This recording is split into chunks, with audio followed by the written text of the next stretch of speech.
Starting 9 in the house. This introduction is gonna suck. That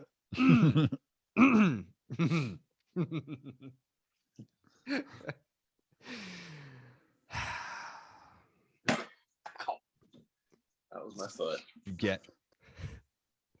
what you get for what you've done. All right, we are here with Jameson Taillon, now of the New York Yankees. Wow is right. Unbelievable that we've gone from Spikes Up 1.0, the original Spikes Up tour in 2019. You were on the maiden voyage with us. You showed us around the Pirates weight room. You showed me what a leg press is. Still haven't implemented it into the workout, but I know what the functionality is. You can identify it now. Point. Yeah, like it's something that, I see it in the gym. I know what it does. So from that point, spring training 2019 to today, February 16th, 2021, how much has your life changed? A lot. So I guess 2019, when I took you guys around, I'd probably just been named opening day starter for 2019. I was coming off of a good year. I was feeling good, feeling myself. I knew everyone in the Pirates organization. I thought we were coming off of like a barely above 500 year in 2018. So I thought we had some pretty high hopes for 2019. And then I made like 8 starts. And as everyone knows, had my second TJ, and then, COVID hits, crazy year, and then get traded. So yeah, a lot's changed, but I'm settling in with it and I'm excited for it. I don't want to dive too heavy into the TJ bullshit because been there, done that. Those are things that we like to put in the rear view mirror. Any different going through it the second time? Obviously it is. What was the biggest thing that prepared you the first time to get through it the second time? Because you knew what mental grind was coming. You knew what, you know what I mean? You knew it was ahead of you. What helped you? Yeah, this one was way different from like every aspect. I felt like immediately after this surgery that I was just healthy. Mm-hmm. I don't know. I just felt like after my first one, maybe something didn't quite take right. Maybe since I didn't change my mechanics, I just put the same stress right back on that ligament. So after this surgery, it was almost like a sense of relief. I got out of surgery and immediately was like, whoa, I feel healthy. And then throughout the rehab process, just in like the 5 or 6 years between my surgeries, a lot's changed in the medical world. Like PTs have gotten so much better. Arm care exercises are so much different, so much more functional towards like being pitcher specific, the recovery. They're doing needling now, and back then they were barely doing any manual therapy and stuff. So everything has changed since the first one. And then I've changed my mechanics. So I feel like I'm in a way better place. Have you been able to find like comfort in the chaos? Because I feel like when you're dealing with all these things in a row consecutively, like you've battled cancer, you've battled 2 TJs, now you're getting traded. Like, when is the last time that you can remember a sense of just normalcy in your life? You know what I think maybe I've gotten good at is like, especially with just the rehab stuff, is like removing myself from the action. So I just go in, I do my work at the field, and then when I leave, I've gotten really good at just checking out. So like my first Tommy John, I was like at home bending my elbow all day. I was like rubbing my elbow all day. I'd be at dinner and I'd be like doing exercises for my arm. And this time I would go in, I would do what I needed to do. I would, work as hard as I could. And then when I left, I tried to have an identity outside of there, whether it's like, I like to cook, I like to drink bourbon. I started watching a lot of shows. I play video games. I make a ton of coffee. So I got good at like checking out from the field. But yeah, my life's definitely been crazy, but I guess I'm used to it. What's been the biggest revelation for you now? Like, oh wow, I didn't know that, dude. Like the man in the mirror moment. Like I had no idea this guy could actually polish off 2.5 bottles of bourbon. He can though. Give him the opportunity, and he can't. Like, were you a big video game guy? You didn't know this. Like, what about you did you discover through that downtime, and then obviously quarantine and COVID upside down, like you said? That's a good question. You know what? Like, I always knew I could drink a good glass of bourbon and I could make a good cup of coffee. You know what I really found some peace in is riding my bike. Like Ooh, I huh? found out I'm a big bike riding guy. And I Really? was, yeah, Real big I was bike living guy, in huh? Or, St. like, Pete for a while, and I was right next to this bike trail. And like, I don't know if this is safe or not, but I'd put in my headphones and I would bike for like 25, 30 miles, like without noticing it. I would just Sure. go. Oh, that's But awesome. it's a good way to like disconnect from everything and get a workout in. I was getting kind of fat from quarantine. So Same. Yes. So when you're going on these 25 to 30 mile bike rides, what's on the playlist? Or are you a podcast guy? Are you a mix it up guy? Because when I know a lot of people, if you ask them, hey, what type of music do you listen to? Yeah, I listen to everything, man. I listen to Yeah. everything. It's like, yeah, well, like what is everything? Like what are you listening to on those rides? Man, I do listen to everything. Don't say that. I do, but okay, if I'm doing a podcast, I do a lot of the Two Bears One Cave podcast, Bert Kreischer and Tom Segura. Yeah. That one's solid. Just Didn't they shouted me out on that podcast like not too long ago. Did they? Let's Yeah. go. Yeah, You've made it. for calling Pablo fat or something. I forget what it was. And music wise, like I have a morning coffee hipster playlist, so it's literally just hipster, like kind of folk music, and then I listen to a lot of like chill EDM stuff, so Rufus DeSalle and stuff like that.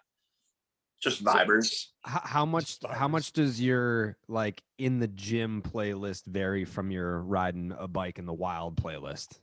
Yeah, I don't get as like fired up anymore in the gym to like screamo music or hardcore rap. Like I'm kind of just vibing. I just try to chill. Yeah. I'm gonna do my work either way, and I like talking when I'm in the gym too. It's kind of like social hour for me, so Yeah. I don't need to be getting yelled at the whole time I'm in the gym. Like when I was younger, I thought like I need to be pumped up. I need to be listening to something intense. Right? It's like I'm gonna lift the same amount of weight, to be honest. So Yeah. I'd rather keep my shit out.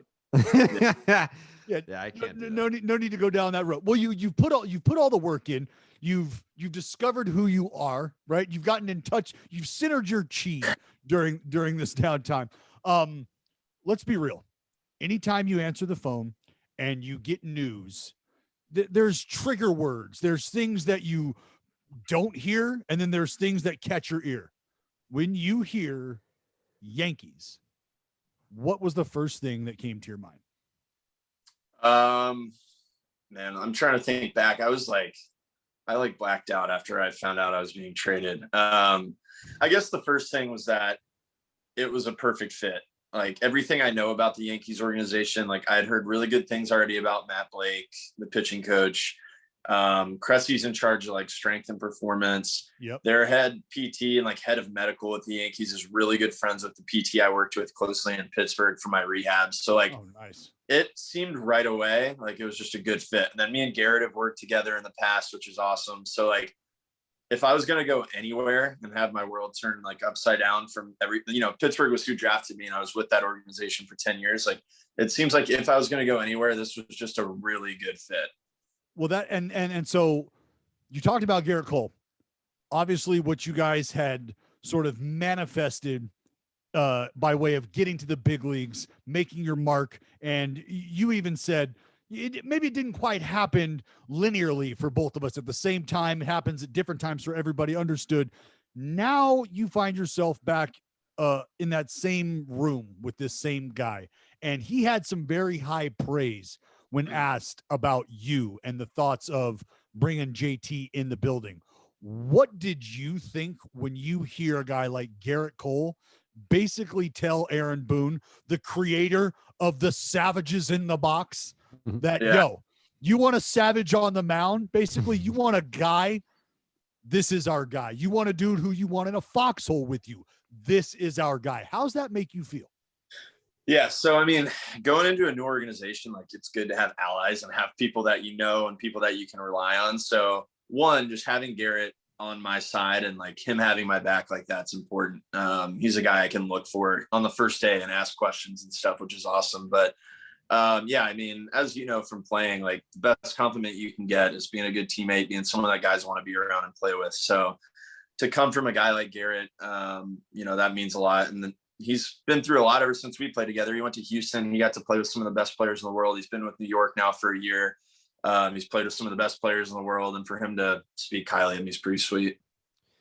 I want to ask you about like looking forward to the Yankee stuff, but before we do that, what do you think you'll miss most about the Pirates organization, or just being with that organization?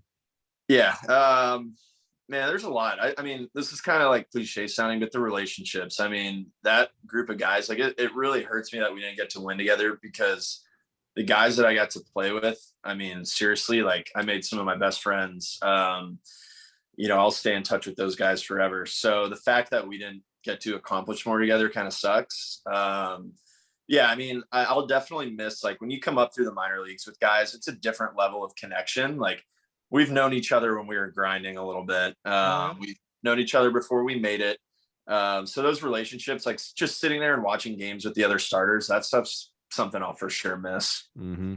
Yeah. And then so as far as like looking forward to now your Yankee tenure, what are some of the boxes that you're looking to check that you haven't been able to check yet in your career? I've never pitched in the playoffs at any level. I maybe pitched like 3 innings in a AAA playoff game, but I've never been really on like an actual winning team.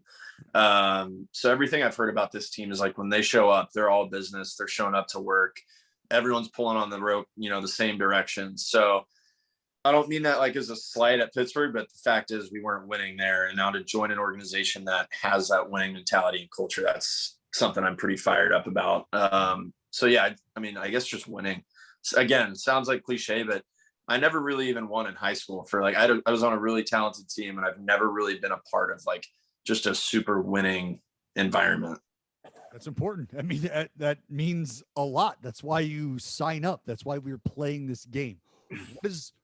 What's the first thing you do at the park? What's the first thing you do when you walk into Yankee Stadium?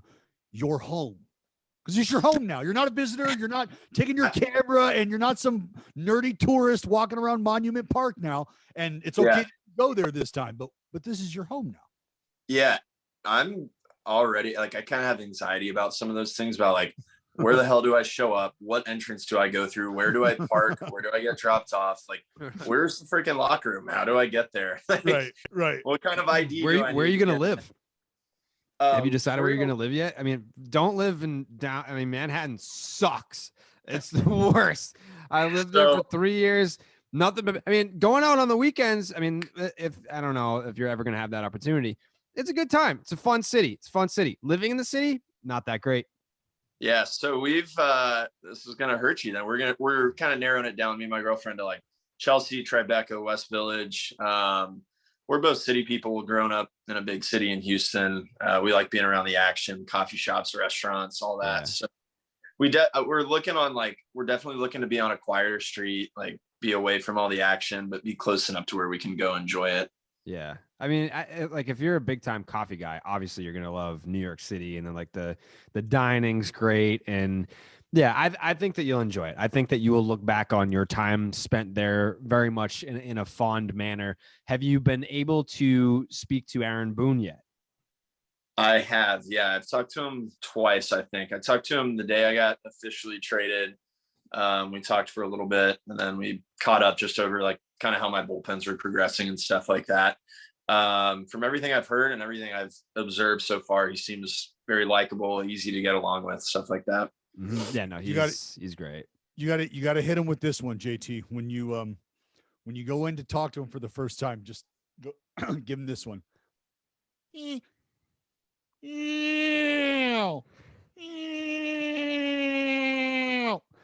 taking notes so I can remember that. He would do this. This was his vocal warm up before we would go on air to call games or go on air at ESPN. And he would just be like, Booney would go away and you wouldn't see him, and then you would hear him in the corner. Why? He's just getting his, like, it was just something that he did. Like, just, it's his BP. It's his BP. Yeah, he'll know. Brown cow. Exactly. He'll know exactly what you're featuring, and why. When you get reacquainted with Gerrit Cole and you sit down with a guy like that, and you're, like I said before, you're in the room, you're talking about things, you're going over scouting reports. Do you feel like where you're at today in your career, need to try to bounce things off an individual like that? Or do you feel okay with the work you've done, being able to settle in and just be yourself and not have to be a 2.0 of anybody or learn this or that from somebody?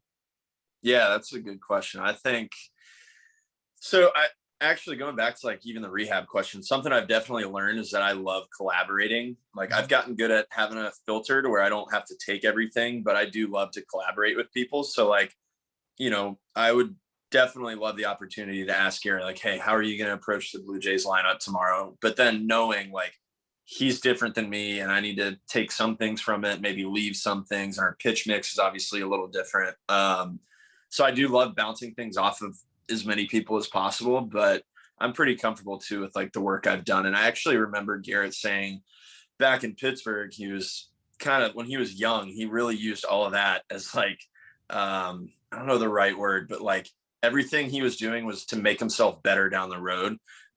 He was like, here's what he said. He's like, I want to build something that's self-sustainable to where like, I don't need anybody. Like I'm going to be good wherever I go, not because of a pitching coach or because of a strength coach. I want to be good because of like the work I do and what I put in. Yes. So I took that to heart. But at the same time, like it's still great to use all your resources. For sure. Do you think that you're at an advantage switching leagues because these guys haven't seen you, or do you think that it's the other way around where it's like, I don't know how to work up and down these lineups yet, so it might be a little bit of an adjustment for me?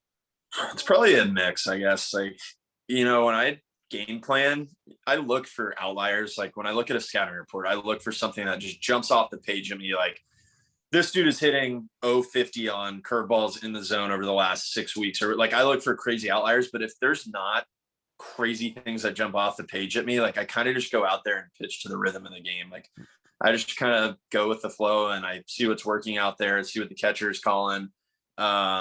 So I don't know.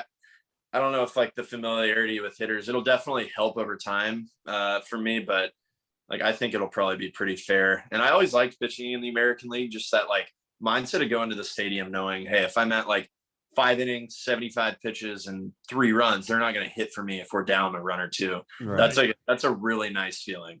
Yeah. Yeah. It's an opening. It's a window at the end of it's a ray of light. You've got life, man. That's all you can hope for. Obviously not a ton of turmoil or turbulence in the NL Central as far as team rivalries and bad blood is concerned. I think anywhere compared to what we've experienced between the Red Sox and the Yankees. Any thoughts on now joining this sort of rivalry? We understand where our man Carrabis sets on this. I'll pick my words wisely here. I mean, you know what? I'll say it so that you don't have to. You don't have to worry about us right now. Like, go worry about Tampa and Toronto. Like, you don't have to worry about us right now. Like, you're good. I think, like, I don't know, the Yankees Red Sox, that's just the most prestigious rivalry in baseball. And I think it's awesome for the game to still have that. But I remember growing up watching like those Fox Saturday games and having Yankees Red Sox and seeing the games in October and stuff. And that's like a big part of my childhood baseball memory. So yeah, I'm excited to take part in it. And, and every team in the big leagues is dangerous. So sure. Yeah, I'm excited. I pitched in Fenway once and I freaking love that stadium. I love the atmosphere and the vibes. So I'm excited to go back there. And I actually haven't pitched at a lot of American League stadiums. So I'm excited for that. Which one are you specifically most looking forward to pitching? Yeah. Besides the Oakland Coliseum, because I know that like that one's just very prestigious and it is a pitcher's park though, right? It is right, for baby. sure. That's right. A lot of else. Yeah, like even like the shittiest pitchers can throw a perfect game there. I've no, dude, you're nasty. I don't know. I was going to say Camden Yards. I've never been there. I missed the road trip in 2017 when the team went there. But I know that's like a bandbox and a hitter's park. So I don't know. I really enjoyed pitching in Seattle way back in 2016 when I got to pitch there. That stadium was a really cool atmosphere. I've never been to Anaheim. So there's a few on my list. Is there anybody that you're looking to face that you're excited about facing that you haven't? I haven't thought about that, but I am excited to face Javi Baez less. I'll say that. Don't pull his numbers up. I was going to say some ownage there because obviously Trevor Bauer, we were with Bauer and Clevenger when Manny Machado was traded when he signed in San Diego, and Bauer was beside himself. Like, thank God that dude is out of the, thank God. Yeah. So a little bit of that between you and Baez. What is it with Javi? He's just done it. So the scouting report on him is like, he's super aggressive, use it to your advantage. Like, make him hit your pitch or make him swing at your pitch. And for some reason, obsessing over that, like, I just throw him meatballs. I know I can throw a slider in the other batter's box, and I just throw him meatballs. Like, I'll be 0-2 and I'll throw him a curveball down the middle. And then the flip side of it is like, I've thrown him some incredible pitch. Like, he got a single on a curveball that actually bounced off of me in 19. Like, he can just do it all. He can hit behind runners. He can bunt for hits. He can hit for power. Like, he's literally just kind of done everything off of me. Obviously being with Gerrit Cole is a huge advantage for any pitcher. You can just take so much information from that guy. But is there anyone besides Gerrit Cole that you're super excited to now be calling a teammate? There's a lot of guys. I'm excited for the back end of the bullpen for like Chad Green, Britton, O'Day, Chapman. We just added Justin Wilson. Like, I think the back end of the bullpen will be really, really solid. I'm excited to just seeing Judge and Stanton and Voit smash balls. Like, there's 3 guys on this team that can legitimately hit like 50 homers in a year. So that's going to be pretty exciting to watch. Yeah. That's what I was going to say. Are you a BP guy? Do you look forward to watching that BP? Because that's going to be a fucking show. Yeah. I love BP. Like, when Josh Bell was locked in, I can remember him hitting like upper deck shots in Miller Park. And I'm like a little kid. I'll start throwing my hands up, like screaming up and down, like, do it again. So yeah, I'm a big BP guy. That's amazing. Yeah. I mean, I think, that must be, I mean, like, I understand in the moment you get the phone call and it's a shock to hear that you're being traded. And it, like you mentioned before, been there for a decade, the organization inside and out. You've made friends there that you're going to be friends with, even though you're not teammates anymore. How much time did it take for you to go from like the shock and maybe a little bit of sadness that you're leaving to like, holy shit, like this is for real. Yeah. Like where I'm going it's pretty exciting, and I'm actually very happy about this. Yeah. I mean, I was excited immediately, but yeah, it probably took like 2 or 3 days to settle in. And then I had a call with like the performance team over there. Like, I talked to some of the trainers and PTs and stuff. And after getting off that call and then also talking to Matt Blake, that's when it like hit me that, one, I'm a Yankee now. Like, we're talking actual on-field stuff now. And I'm no longer a Pirate. So that fired me up. And then once I got here to Tampa, that's kind of just giving me the itch now to get going. Mm-hmm. All right. I'm going to take away the easy answer here, especially for you. And I know what it's like to use this answer as a crutch because it's very easy.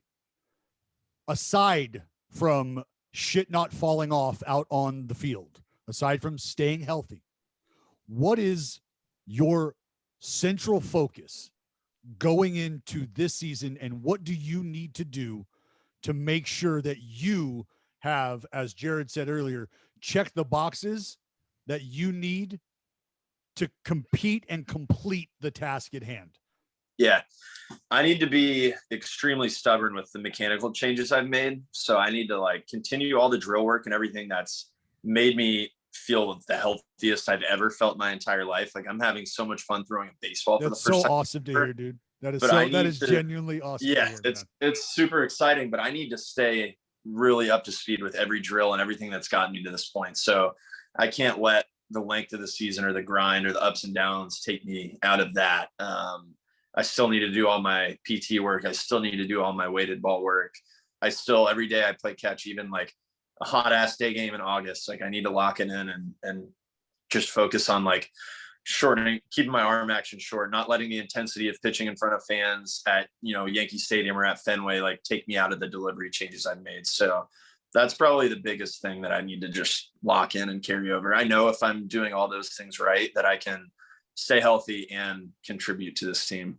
Obviously comfortable having those conversations with all the staff that you've been meeting with, that's going to be the case. You'll be able to handle all that, take care of all that. Yeah. And that's something early on and getting to know all these guys, the coaches and the staff and stuff like that, I feel like I'm at a maturity point in my life and career where I can just tell them, like, these are things I need. These are things I have to do. And they genuinely want to know, what have you done to get back healthy? What are you doing? Like, what should we look for when we watch you throw a bullpen? Like, what are your cues? What makes you tick? So spring training is going to be huge for all that, for me to be able to have those conversations back and forth. So if I'm a Yankee fan that does not pay attention to National League Baseball, and I want to know, what am I getting here with Jameson Taillon? Like, what am I like? Okay, I know the name. I've seen some highlights, but I'm not watching a full season. Now he's on my team. What can I expect? What's the answer to that question? I'll give you a couple parts to that. Throw a four seam. I have good command of my four seam. I can move the fastball around the zone really well. Pretty above average velo for a starter, high spin guy now.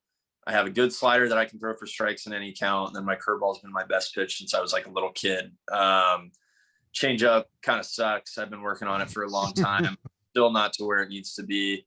That's like the cliche spring training thing. I'm going to work on my changeup in spring. We'll see what happens. But those three pitches are like my crutches. That's what I rely on.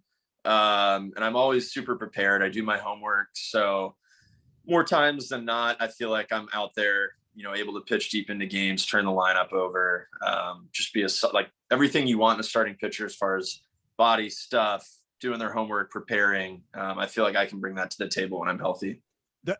That was incredible right there. You just laid out how awesome you are without sounding braggadocious or hey, fucking taste me at all. Like I am genuinely impressed. Like I am absolutely, that was fucking beautiful. Yeah. That was beautiful. Let's stay healthy, That's it. We're not talking about that shit. That shit's in the rear view. That's done. The hay is in the barn, my friend. Yeah. Well, look, you've been very, Gerrit. I don't know if you have any more questions. I have one more question. Okay. Do you have a dog? I do not. My girlfriend. All right. It's because once you become a 2-time guest, you're eligible for the starting 9 dog calendar. Mm-hmm. So which you are 2-time guest. So if you'd like to get a dog at some point before the end of the year, I feel like it would be a good move for you. It's a great way to de-stress living in New York City. Trust me, you're going to need it. You can let us know and you'll be eligible for the starting 9 dog calendar. That sounds freaking awesome. Where do I buy one? Where do you buy a dog? We go to a shelter. No, a calendar. We'll get you that. Yeah, I mean, look, depending on what that mutt looks like, we could be talking centerfold for you, JT. We don't know. True. We don't know. And before we let you go, for the fans back in Pittsburgh who a little bit of them left with you, if you could take one meal from Pittsburgh and take it with you on the road and have that pregame or whenever you need, each and every day when you're just feeling lonely and you want to remember the fans, the Renegades of the Rotunda, maybe, what meal are you taking? Okay, I'm going to give you, I know you said one. I'm going to give you 2 answers. One is what comes to mind right away. Chef Tony in the Pirates Clubhouse, his sea bass after games is a top 3 thing I've ever eaten in my life. It's got this like lemon butter. He sears it really, really well. That's my number 1 at the field thing I'll miss. And then like restaurant wise, probably just a big fat ribeye from my favorite restaurant, Acorn in Pittsburgh. There you go. Very meat potato city. Fed. Yeah. A lot of good restaurants in Pittsburgh, actually, like low key, good food city. Yeah. Very nice. Very nice. Right on. All right. Jameson Taillon, now of the New York Yankees. We wish you the best of luck this year. Wish you nothing but success and health in the Bronx. And we're looking forward to watching you this season. Thanks, guys. Right on, brother. Let you know if I get a dog. Yeah, please do. Please keep us in the loop. Right. Talk to you guys later.